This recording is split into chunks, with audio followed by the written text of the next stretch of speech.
Dear students, good morning. Dear student, previous video हमने your chapter 2 name formulas and functions in Excel start कर लिया था, जिसका हमने थोड़ा सा पार्ट यानी कि वैल्यू जो ऑप्शन था यहाँ तक कंप्लीट किया था। ठीक है, चलिए आज इसके आगे का कंटिन्यू करते हैं। नेक्स्ट टॉपिक है इसका cell reference. While you can create simple formula in Excel manually, for example, most of the time you will use cell address to create a formula. कह रहे हैं जब आप एक्सेल में कोई सिंपल साधारण सा फॉर्मूला लिखते हैं या बनाते हैं तब आप मोस्ट ऑफ द टाइम मतलब अधिकांश समय में एक सेल एड्रेस को ही उस फॉर्मूला में ले लेते हैं। This is known as making a cell reference, और इसी को ही एक सेल रेफरेंस कहते हैं। Using cell reference will ensure that your formula are always accurate because you can change the value of reference cell without having to rewrite the formula. कह रहे हैं इस प्रकार से सेल रेफरेंस चूज़ करने से या सिलेक्ट करने से आपका जो आंसर या फार्मूला होता है वो एक्यूरेट हो जाता है। ठीक है, क्योंकि इसमें आपको किसी भी प्रकार का फार्मूला लिखना नहीं होता है। For example A8, B7, B18 और ठीक है इस प्रकार से इन्होंने दिया है, तो ये क्या है सेल के एड्रेसेस हैं। ठीक है, तो इस प्रकार से हम इसको सिलेक्ट कर लेते हैं। नेक्स्ट आता है functions. They are built in formulas in MS Excel such as sum, average, etc. Functions will be explain later in the chapter. इसमें क्या लिखा है कि जो फंक्शंस होते हैं वो पहले से ही बने हुए फार्मूला होते हैं एक्सेल में, और एग्जाम्पल के तौर पे जैसे सम हो गया, एवरेज हो गया। सम का मतलब आपको ऐड करना है, एवरेज का मतलब आपको एवरेज निकालना है, etc. और फंक्शंस के बारे में इस चैप्टर में आगे पढ़ेंगे, आगे बताया गया है। नेक्स्ट है ऑपरेटर।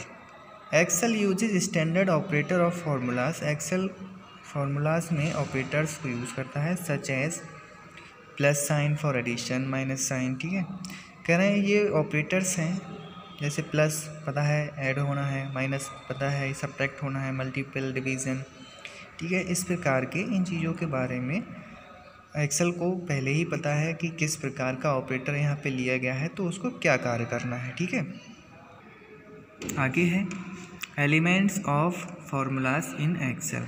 ठीक है, फार्मूला जो होता है एक्सेल में उसमें क्या क्या होते हैं या क्या क्या उसमें एलिमेंट्स हम यूज़ करते हैं। देखिए इसमें एक टेबल बनी हुई है, टेबल के आगे क्या लिखा है, equal to symbol, equal to का साइन जो आप देख रहे होंगे। फिर उसके बाद A1, B3, C3, सम हो गया, A4, फिर A6।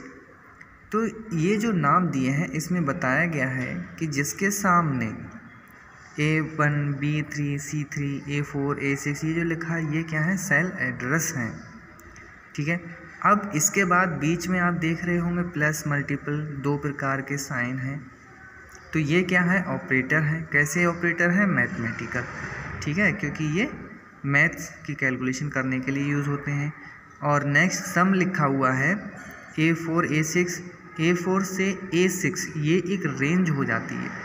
ठीक है, तो ये किस प्रकार का फंक्शन है, ये है रेंज फंक्शन। ठीक है, इसके बारे में हम डिस्कस करेंगे।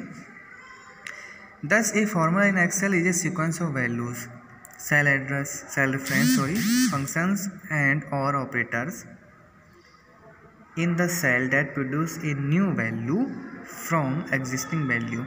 तो ये जो सीक्वेंस देख रहे हैं आप फार्मूला में, सीक्वेंस ऑफ वैल्यू, ये किसी वैल्यू का कोई सीक्वेंस हो गया, सेल रेफरेंस हो गया, फंक्शंस हो गए जिसमें एंड और ऑपरेटर हो गए। तो ये प्रकार की जो चीज़ें हैं ये फंक्शंस हो गए। इसके साथ साथ जैसे कैलकुलेशन में एडिशन, सब्ट्रैक्शन, डिवीज़न, मल्टीप्लिकेशन हो गए, ये सारी चीज़ें क्या हैं फार्मूला में यूज़ की जाती हैं और ये फार्मूला को ही परफॉर्म करते हैं। आगे देखते हैं performing calculation in Excel. Excel में कैलकुलेशन करना, जैसे यहाँ पे you can perform calculation with easy using formula in Excel. आप एक्सेल में कोई भी फार्मूला यूज़ करके कैलकुलेशन कर सकते हैं। Let us calculate the sum of the numbers in B2, B3, B4, B7 and display the result in B8। कह रहे हैं चलिए यहाँ पे कैलकुलेशन करते हैं, जैसे कि B2, B3 इन सारी चीज़ों में ये देखा गया है, ठीक है। अब इसके लिए क्या करना है, रिजल्ट लेना है B8 में। तो सबसे पहले क्या होगा, एंटर द डाटा को, आप डाटा जो दिख रहा है उसको एंटर कीजिए। क्लिक ऑन B2 पे क्लिक कीजिए। Cell address will appear in cell B9। Cell का जो एड्रेस है वो कहाँ दिखेगा आपको, B9, ठीक है। टाइप +साइन आफ्टर दैट, और उसके बाद आपको क्या करना है, एक प्लस का साइन लगाना है, फिर बीच बीच में जैसे हमने टाइप किया है B2+।